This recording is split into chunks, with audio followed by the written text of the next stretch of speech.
Paul is a very prominent character in the New Testament of the Bible, isn't he? And there's a lot written about Paul in the New Testament, and in fact Paul himself was responsible for writing quite a lot of what we find in the New Testament. And when we look at the Bible, we can see that a large proportion of the book of the Acts, a little bit of which we've just read for our introductory reading, a large portion of that book of Acts is devoted to the history of the work that Paul did in preaching the message of Christianity throughout the Roman world of the time. And if we look at the New Testament, we find that a large part of it is made up of Paul's writings, in particular the letters that he wrote to some of the churches that he helped to establish, and also to individual believers who were in those churches. So it's obvious, isn't it, from just those few facts, that Paul is an important person in the life of the early Christian church. But Paul started his life, and he started his religious career in a very different way indeed. Because we find that, in fact, the early part of Paul's life was spent as an upcoming force, a force to be reckoned with in the Jewish faith. He was a man who was destined to become an important member of the Jewish community. He was destined for great things until that day, that one day in his life that changed everything, when he was travelling from Jerusalem to Damascus. And we've just read about that, haven't we? And we'll come back to that shortly. One thing that we need to note about Paul is that during his early life, before he became a Christian, he was known by his Jewish name of Saul. And so as we look at the book of the Acts, we find that in the early part of it he's referred to as Saul, and it's only later on that he became known as Paul, which is the Roman form of his Jewish name, Saul. So what do we know then about this man, Saul of Tarsus, who became eventually Paul, the Apostle of Jesus Christ? Well, there are a number of places during Paul's later life where he speaks about who he was and where he came from, and we can build up a picture of the man from what he tells us. So we're going to have a look at some of these, and we can see what we can find out about Paul. So come on, machine, work. There we go. In Acts 22 and verse 3, we can read these words where he says, I am verily a man which am a Jew, born in Tarsus, a city in Cilicia, yet brought up in this city at the feet of Gamaliel, and taught according to the perfect manner of the law of the fathers, and was zealous toward God, as ye all are this day. He talks about being brought up in this city because he's speaking in Jerusalem. He's telling people about his background, and he says, as we already know, that he was a Jew, that he was born in Tarsus in Cilicia. You can see that highlighted on the map there. It's now in southeast Turkey. Obviously it wasn't Turkey then, but that's where we see it today. He was brought up in Jerusalem and studied under this man called Gamaliel, who was one of the very greatest and most respected rabbis in first century Jewish community. And thus, because he studied under this notable person, he probably had one of the very best educations in his society that it was possible for his time. And because of his upbringing and his background, he became fully devoted to his faith in God, his faith as a Jew. And so we're starting to build up a picture, aren't we, of who this man was. If we look at one of his letters, the letter to the Philippians, and chapter 3 and verse 5, we find that he adds these little snippets of information. He says that he was circumcised the 8th day of the stock of Israel, of the tribe of Benjamin, an Hebrew of the Hebrews, as touching the law, a Pharisee. So those are the extra bits that he's telling us, that he was of the Jewish tribe of Benjamin. That was the sort of family line that he was born into, and that he was also a Pharisee.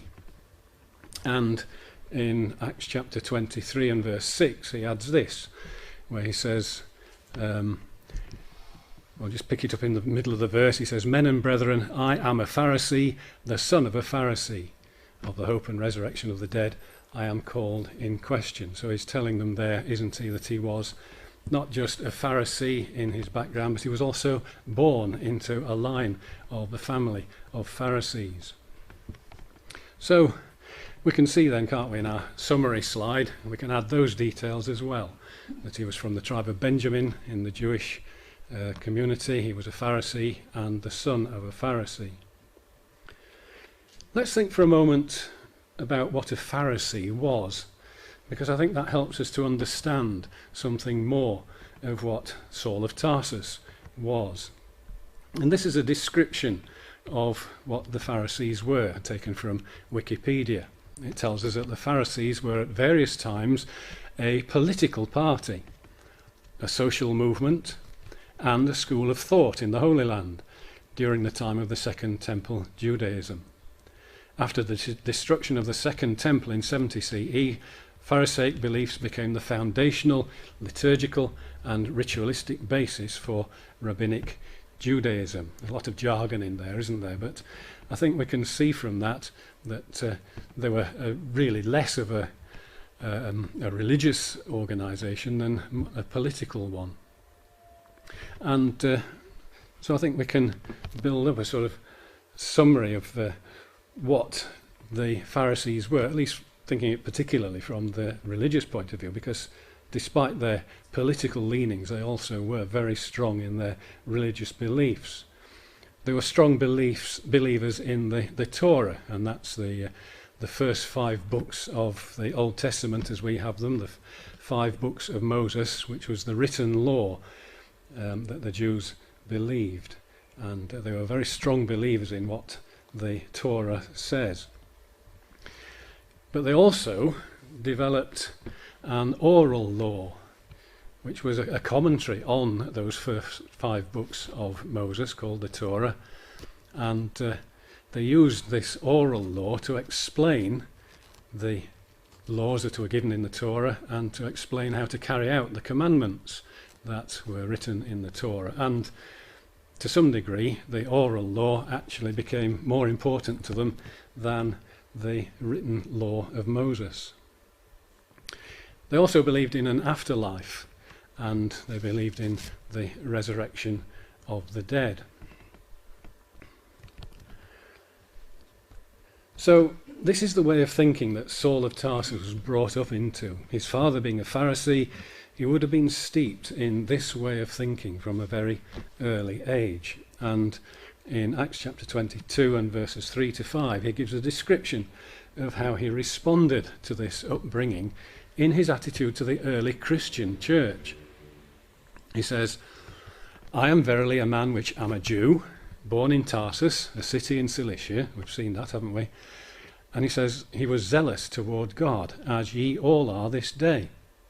And I persecuted this way, he's talking about the Christian belief, the Christian system, Christian church, I persecuted this way unto the death, binding and delivering into prisons both men and women, as also the high priest doth bear me witness, and all the estate of the elders, from whom also I received letters unto the brethren, and went to Damascus, to bring them which were there, bound unto Jerusalem, for to be punished. So he's telling us about himself here, isn't he? And saying that he saw himself as being zealous toward God. And because of his zeal towards what he believed God wanted, he persecuted the Christian church and Christian believers, even having them put to death. And he was also acting on the authority of the Jewish leaders. They were endorsing what he was doing and giving him special authority to do these things, to persecute the Christians. So Saul of Tarsus saw the Christians as a false religion. He saw them as people having beliefs which are in opposition to the teaching of Judaism, and he saw it as something that must be stamped out at all costs. And as I said, he had the support of the Jewish establishment behind him in this aim to stamp out this, what he saw as a false religion. Now, to complete our picture of Saul of Tarsus, there's just one extra detail which is given to us later on in Acts chapter 22, and in verses 25 to 28 we read these words. Paul said unto the centurion that stood by, Is it lawful for you to scourge a man that is a Roman, uncondemned? Then we skip on to verse 27, where the chief captain came and said unto him, Tell me, art thou a Roman? And he, Paul, said, Yes. And the chief captain answered, With a great sum obtained I this freedom. And Paul said, But I was free-born. So what this tells us is that in addition to his exalted status in the Jewish community, Paul also enjoyed a privileged status within Roman society as well. And it's something that he seems to have inherited from his parents, since he describes himself as being free-born. So not only was he born into one of the highest levels of Jewish society, he was also born into one of the higher levels of Roman society as well. So he was a very privileged person. These are some of the privileges that were enjoyed by someone with the status of Roman citizenship. Get it out, Roman citizenship. He would have been blessed with safety from the death penalty. He would have been given the right to vote. He had the right to make contracts, the right to contract a legal marriage, and also a child became a citizen if both its parents were already citizens, which is presumably why Paul was a Roman citizen born into that position. And there were certain other privileges that they had to be given fair treatment. So Saul of Tarsus then was a powerful man, wasn't he? A powerful man in the society of his day, not only in his native Jewish community, but also in the wider community of the Roman Empire.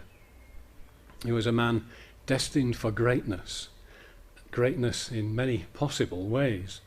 And because of that zeal that he had for the Jewish religion, he threw himself, as we've seen, into fiercely trying to stamp out what he saw as a false new religion, trying to destroy those who followed this Jesus from Nazareth.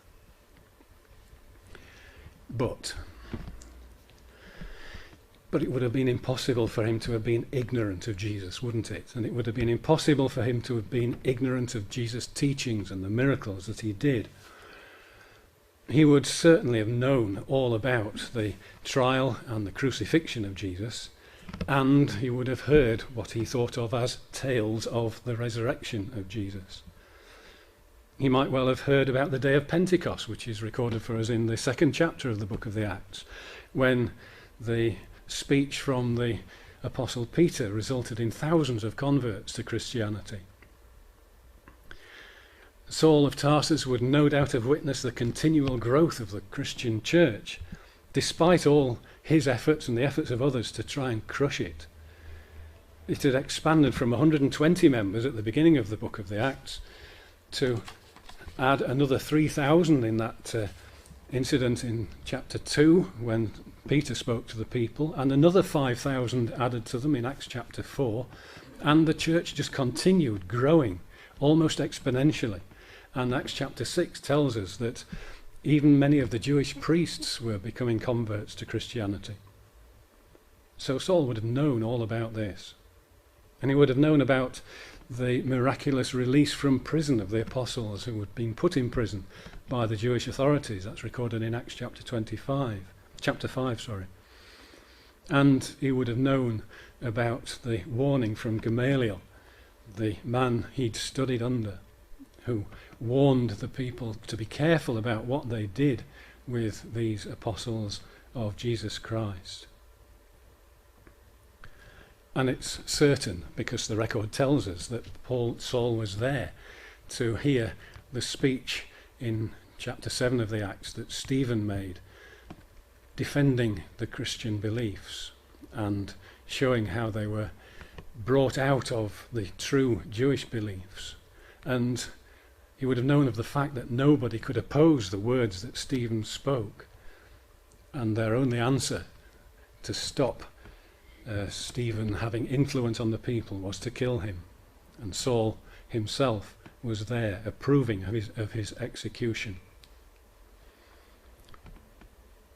So it was all these pressures, all these background pressures that Saul was no doubt experiencing that led Saul of Tarsus to that road to Damascus, going there full of hate for this false religion that seemed impossible to stamp out, but also full of doubts because of what he'd seen and what he'd heard. And thus we come to our introductory chapter, Acts chapter 9, and we read, didn't we, that Saul fell to the earth and heard a voice saying unto him, Saul, Saul, why persecutest thou me? And he said, Who art thou, Lord?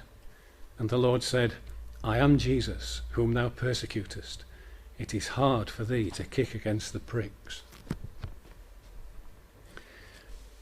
So as we read, this was the turning point in the life of Saul of Tarsus. It was here that his life changed direction completely, from being a persecutor of Christians into being an important and prominent preacher of Christianity. And he went on to establish many Christian churches all around the Roman world, making probably many thousands of converts. So all the doubts that Saul had been having up to this point were now brought into sharp focus as he was confronted with the very man, with Jesus Christ, who he'd been so convinced up to this point was just a hoax, was just an imposter. Now Saul knew who he really was, and that this man truly was alive from the dead.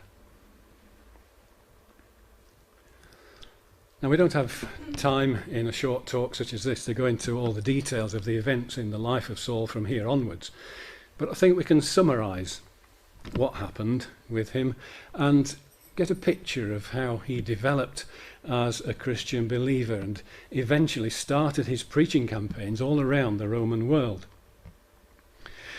It looks from the record in the book of the Acts and from some of the things that he writes about in his later letters that what happened to him was this. After his conversion and in the face of persecution in Damascus, he fled into Arabia to think over his new beliefs and his change of circumstances. And it's possibly as much as 3 years later that he returned to Damascus, but in the face of further persecution he had to flee again to Jerusalem this time. But because of yet more trouble that he experienced there, he was sent back to his hometown of Tarsus. And it's sometime later that we're told in Acts chapter 11 that Barnabas, a prominent member of the church in Antioch, went to Tarsus to bring Saul back with him to become a member of the Antioch church, because there had been a church established in Antioch for a little while by that time. And it was while they were at Antioch that Barnabas and Saul were called to begin their work of spreading the gospel message to a wider audience around the Roman world. It says in Acts chapter 13, as they ministered to the Lord and fasted, the Holy Spirit said, Separate me Barnabas and Saul for the work whereunto I have called them. And so this call, this commission, if you like, to go out and spread the message of the Christian gospel message led Saul to make 3 extensive journeys around Asia and into Greece. The first journey, highlighted there in green, took him from Antioch, the church in Antioch, via Cyprus and into the central part of Asia, establishing several churches along the way. His second journey, highlighted in red, took him back through Central Asia, but onwards into the west and into Greece. And then the third journey covered similar ground, highlighted this time in green, covering similar ground to the second journey and returning eventually back to Jerusalem. And it was because Saul generally concentrated on bringing Gentiles to the faith rather than the Jews. I mean, that was part of what he'd been commissioned to do by Jesus on that road to Damascus. But it was the Jews who so often violently opposed everything that Paul tried to do and tried to say. And thus he became known generally by his other name of Paul, the Roman form of his name, rather than the Jewish form of Saul. And so that's why, generally speaking, we found him spoken of as Paul in the New Testament record. It was while he was at Jerusalem, at the end of his third missionary journey. You can see that the journey ended back in the land of Israel. And in Acts chapter 21, it tells us that Paul was apprehended by the Jews and accused by them of certain false accusations, and he was arrested and imprisoned by the Roman authorities. And after being heard a number of times before various rulers, he was eventually moved to appeal to be heard by Caesar. And that resulted in him being sent to Rome. And it was on this journey over the Mediterranean Sea that the Acts record, at the end of the book, gives us the dramatic account of his shipwreck on the island of Malta on his way to Rome. And the book of the Acts ends by telling us about Paul's eventual arrival in Rome and how he was kept under house arrest as he waited for his hearing before Caesar. What happened to Paul after that is rather less clear, because the Bible record of his life ends at that point. There are some snippets of information that we can glean from the letters of Paul, and it seems that what probably happened was that he was tried in Rome before Caesar and acquitted and set free.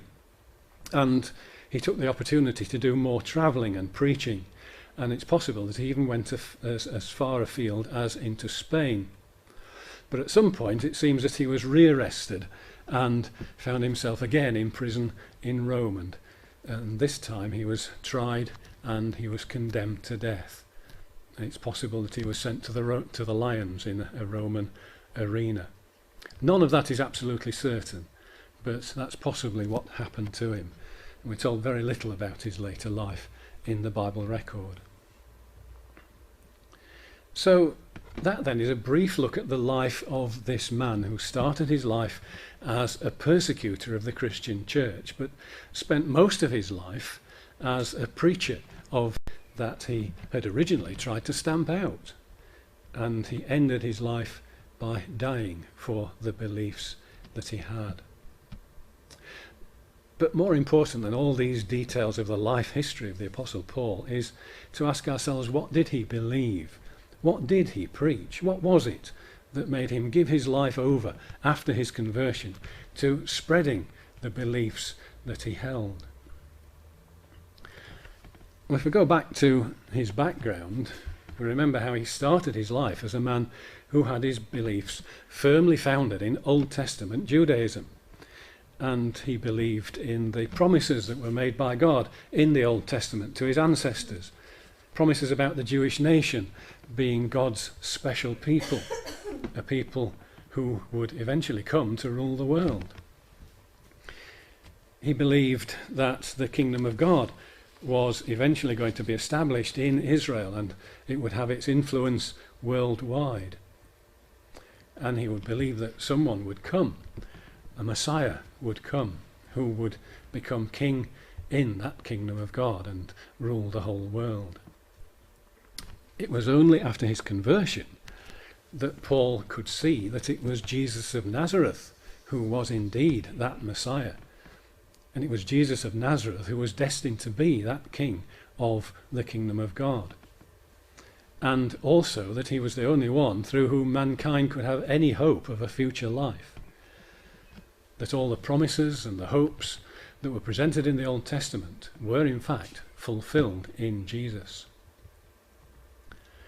So Paul would have read, for example, the Old Testament passage of Genesis chapter 12, and he would have seen in them promises made to Abraham, the Jewish forefather.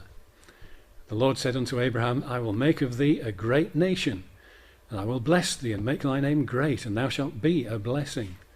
And I will bless them that bless thee, and curse him that curseth thee.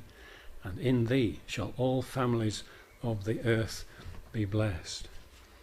We can see, can't we, how he would have understood these promises that were made to his forefathers, and he would have seen the fulfillment of them through Jesus once he'd realized who Jesus was. Yes, he would have seen in Genesis chapter 22 then, he would have seen promises of one particular descendant through whom these blessings would be accomplished. Verse 17 says that in blessing I will bless thee. This is God speaking to Abraham. And in multiplying I will multiply thy seed as the stars of the heaven and as the sand which is upon the seashore. And thy seed shall possess the gate of his enemies. And in thy seed shall all the nations of the earth be blessed, because thou hast obeyed my voice. So this is God's promise to Abraham of one particular descendant through whom these blessings would be accomplished. And again, Paul would have come to realize that this was going to be fulfilled through Jesus of Nazareth. In 2 Samuel chapter 7, Paul would have seen promises made by God to King David. It says there, I will set up thy seed, David's descendant, after thee, and I will establish his kingdom.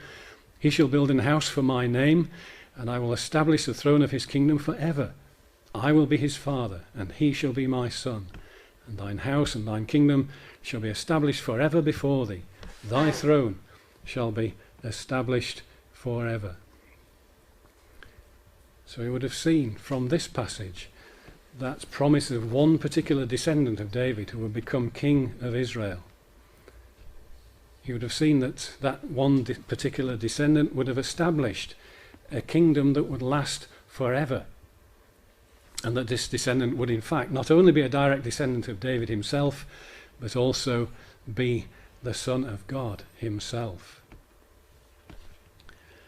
And Paul would know that the Old Testament contained a very large number of prophecies about this Messiah who was to come. Apparently there are about, I haven't counted them myself, but apparently there are about 60 different prophecies in the Old Testament about a coming Messiah, with more than 300 individual references to this promise.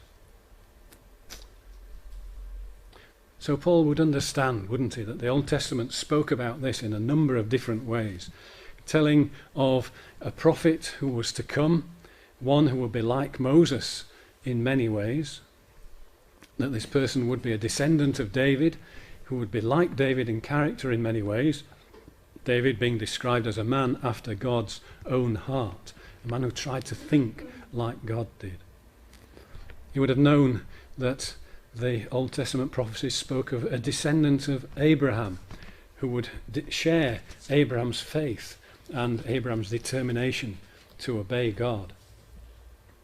But he would have also read passages that he found much more difficult to understand with his Jewish background until he was confronted with the truth of Jesus. He would have perhaps read Psalm 22 that speaks of a man suffering terribly to bring about the purpose of God. And it's a psalm that we now can see with the benefit of hindsight, and that Paul no doubt would have been able to see once he'd encountered Jesus Christ on the road to Damascus.